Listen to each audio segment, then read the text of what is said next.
Montana State wraps up non-conference play on Saturday when the Wagner College Seahawks make the long trip from Staten Island, New York to visit Bobcat Stadium.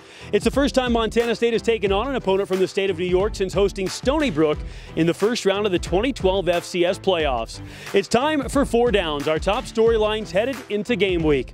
On first down, smoothing things out. This is the last game before getting into the Big Sky schedule, and it's the last chance to work out any kinks that may have cropped up through the first couple of weeks. It'll also be a chance to improve on some areas that need to be cleaned up and to have one last chance to let things gel before the most important games of the season, the conference games, get started.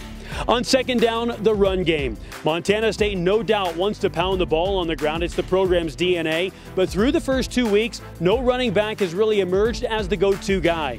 Transfer Malik Barkley scored his first career touchdown last week at South Dakota State. But to this point, the longest gain by a running back on a single play has been 4 yards.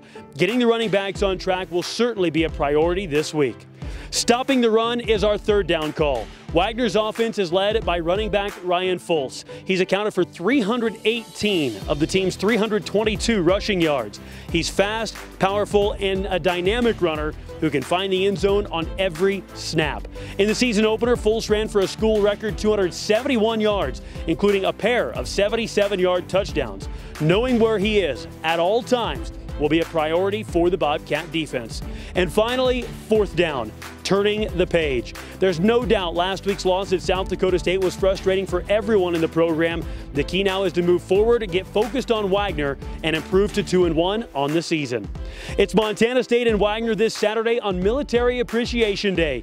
Join Jason Alvin, Dan Davies, and me for our broadcast all across the Bobcat Sports Network and on the TuneIn app. Our pregame coverage takes the air at noon. Kickoff is set for 1:05.